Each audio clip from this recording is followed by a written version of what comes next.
بسم اللہ الرحمن الرحیم۔ تاجدار کربلا، سید الشہداء، سبط مصطفیٰ، ابو عبداللہ سیدنا حسین بن علی مرتضیٰ رضی اللہ تعالی عنہما ہجرت نبویہ کے چوتھے سال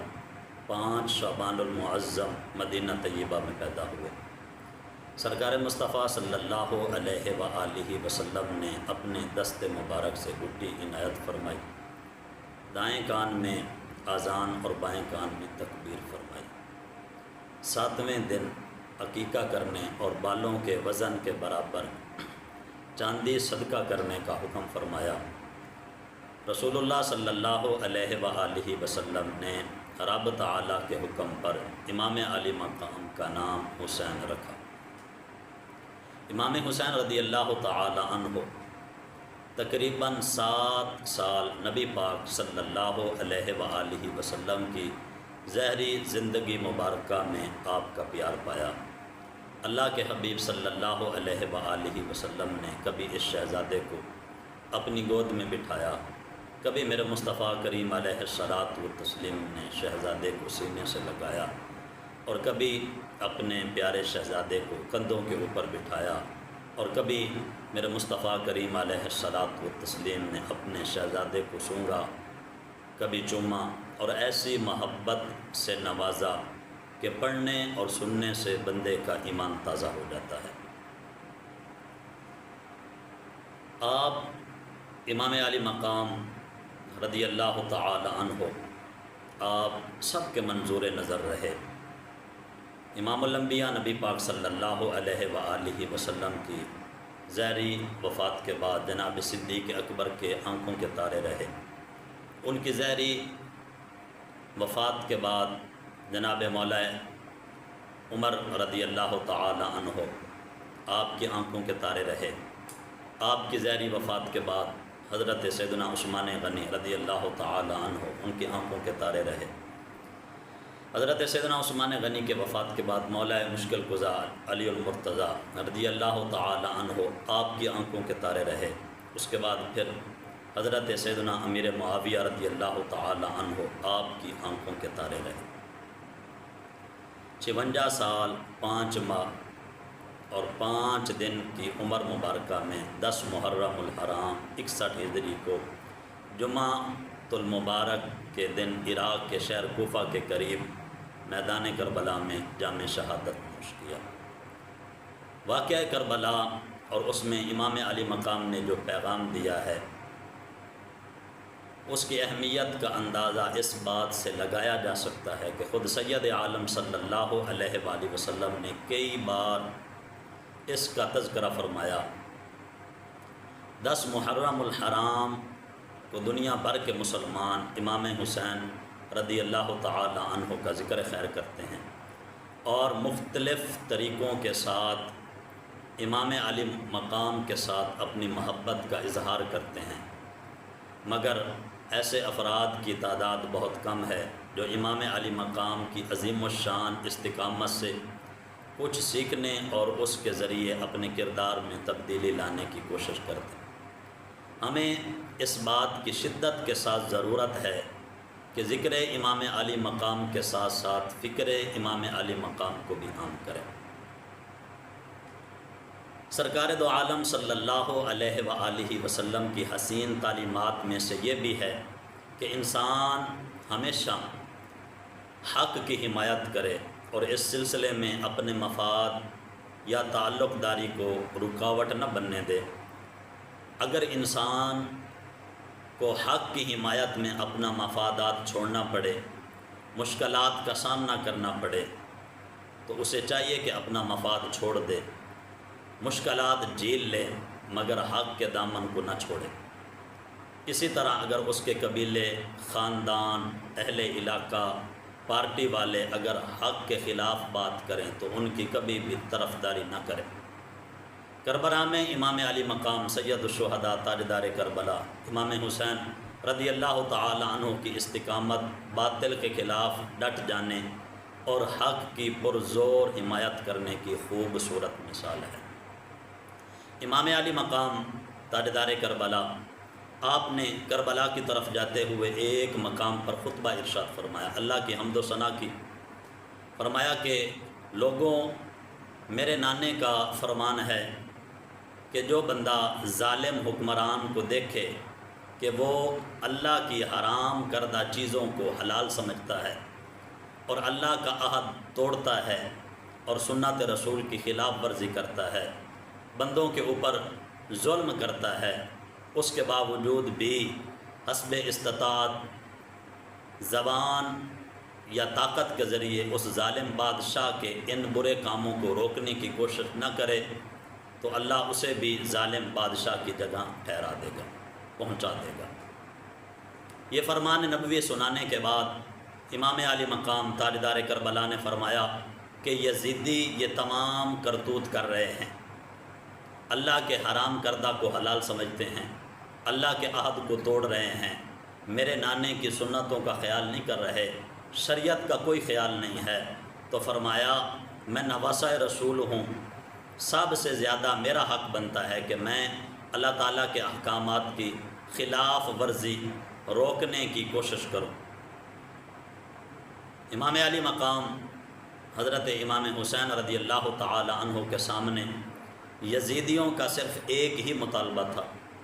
وہ کیا تھا کہ یزید کی بیعت کر کے اس کی حکومت کو قبول کر لیں۔ میں بڑے درد دل کے ساتھ ان حضرات کو یہ دعوت فکر دیتا ہوں جو آج علماء ہیں یا مشائخ اعظام ہیں یا پیران طریقت ہیں، جو کہتے ہیں جی حکمت عملی اختیار کی جائے۔ میں بڑے درد دل کے ساتھ بتانا یہ چاہتا ہوں کہ امام علی مقام سے صرف ایک ہی مطالبہ کیا گیا کہ آپ یزید کی حکومت کو قبول کر لیں۔ ظاہر ہے اگر آپ بیعت کر لیتے تو صرف آپ کی جان نہ بچتی بلکہ آپ کو حکومت کی طرف سے مراعات بھی ملتی، لیکن اس کا نقصان یہ تھا کہ امام علی مقام اگر یزید کی بیعت کر لیتے تو یزید کے سیاہ کرتوتوں کی تائید ہو جاتی، لیکن امام علی مقام سید الشہداء تاجدار کربلا نے اپنے خاندان کے ساتھ ساتھ اپنی جان بھی قربان کر دی، لیکن ظالم کی حمایت نہیں کی۔ اس وقت پوری امت مسلمہ اپنے اپنے مفادات کے پیچھے پڑی ہے اور کسی کو بھی حق کا جھنڈا بلند کرنے کی فکر نہیں۔ حق کی خاطر مفادات کو قربان کرنا تو بڑی دور کی بات ہے، مال و دولت حق کی خاطر قربان کرنا، اپنے خاندان کو حق کی خاطر قربان کرنا، اپنی جان حق کی خاطر پیش کرنا، یہ تو بڑی دور کی بات ہے۔ اب سب حال یہ ہے کہ تمام مسلمان حکمران اپنے مفادات حاصل کرنے کی خاطر باطل قوتوں کے ساتھ ملے ہوئے ہیں، یہودیوں سے، عیسائیوں سے، غیر مسلموں کے ساتھ اتحاد کیا ہوا ہے، اور تمام سیاسی جماعتیں جو ہیں وہ اپنی حکومت کو بنانے اور دوسرے کی حکومت کو گرانے کے چکر میں ہیں، اور بیچارے نوجوان سیاسی ورکر جنونی حضرات اپنی اپنی پارٹیوں کے لیے صبح شام خون پسینہ ایک کیے ہوئے ہیں، اور رویہ عوام کا یہ ہے کہ حکومت بننے کے بعد 5 سال تک جس حکومت کو کوستے ہیں، طرح طرح کی باتیں کرتے ہیں، تو جب الیکشن کا دور آتا ہے تو پھر اسی کو سپورٹ کر کے اپنے سر کے اوپر بٹھا دیتے ہیں۔ اور میں امام علی مقام سید الشہداء تاجدار کربلا امام حسین رضی اللہ تعالیٰ عنہ کی عظیم الشان قربانی ہمیں سکھاتی ہے کہ اپنے گھر، دفتر سے لے کر ملکی بین الاقوامی سطح تک ہمیشہ حق بات کی حمایت کرنی چاہیے۔ اس سلسلے میں اپنے مفادات یا تعلق کو رکاوٹ نہیں بنانا چاہیے۔ اور اس سے پہلے کہ میں خاتم النبیین صلی اللہ علیہ وآلہ وسلم کی ایک حدیث مبارکہ آپ کے سامنے پیش کروں، اس سے پہلے میرا دل کرتا ہے کہ میں عرض گزار ہوں خاص کر ان نوجوان حضرات کو جنونی، جن کو شوق ہے اپنے لیڈروں کا، جن کا جنون ہے کہ ہمارا لیڈر آئے گا تو یہ ہو جائے گا، ہمارا لیڈر آئے گا تو یہ ہو جائے گا، تو ان کے لیے میری ایک گزارش ہے۔ اس سے پہلے کہ میں امام الانبیاء نبی پاک صلی اللہ علیہ وآلہ وسلم کا فرمان سامنے بیان کروں، میں گزارش کرتا ہوں درد دل کے ساتھ کہ میری اس بات کو سب کچھ چھوڑ کر صرف مسلمان ہو کر اور رسول اللہ صلی اللہ علیہ وآلہ وسلم کے غلام بن کر میری اس احادیث مبارکہ جو میں حضور کی سنانے لگا ہوں اس کو توجہ کے ساتھ سنیں۔ میرے حبیب پاک صلی اللہ علیہ وآلہ وسلم نے ارشاد فرمایا کہ قیامت کے دن اللہ تعالیٰ کی بارگاہ میں جو لوگ بدترین درجے پر ہوں گے، یعنی سب سے زیادہ جو برے رب کو لگیں گے، ان میں سے ایک وہ بندہ بھی ہے کہ جس نے دوسرے کی دنیا مفادات کی خاطر اللہ تعالیٰ کی نافرمانی کی، دین اسلام سے منہ پھیرا، قرآن سے منہ پھیر کر جس نے اپنی آخرت کو تباہ کر دیا۔ یہ قیامت والے دن اللہ کے نزدیک سب سے برا یہی بندہ ہے کہ جو دوسرے کی خاطر جس نے رب کی نافرمانی کی، اللہ کے رسول کی سنتوں کو چھوڑ دیا، قرآن کے احکامات کو چھوڑ کر لوگوں کی باتیں سنی اور لوگوں کی باتوں کی پرواہ کی، تو فرمایا کہ اس نے اپنی آخرت کو برباد کیا اور اللہ کے نزدیک قیامت والے دن سب سے زیادہ یہ برا ہے۔ تو میں درد دل کے ساتھ آپ حضرات سے گزارش کرتا ہوں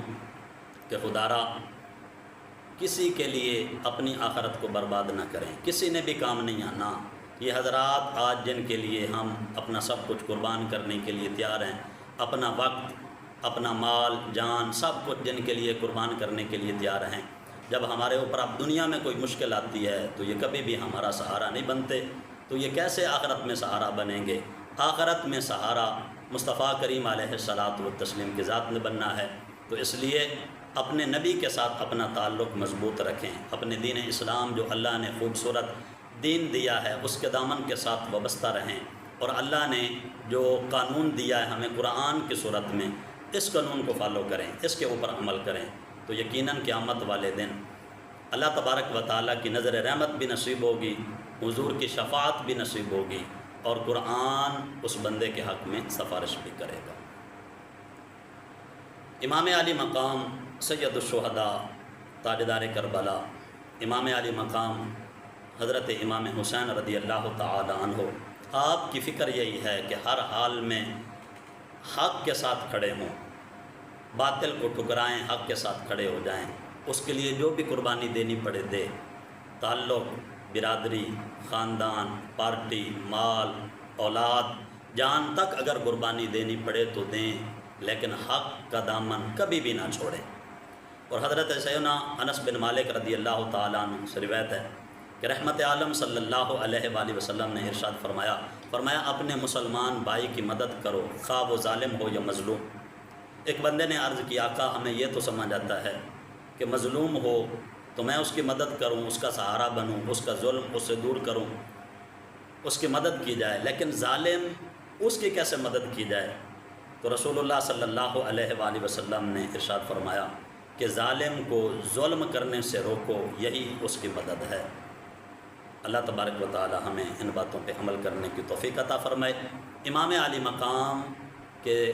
ذکر کے ساتھ ساتھ امام علی مقام کے فکر کی بھی توفیق عطا فرمائے، اور امام علی مقام نے حق کے لیے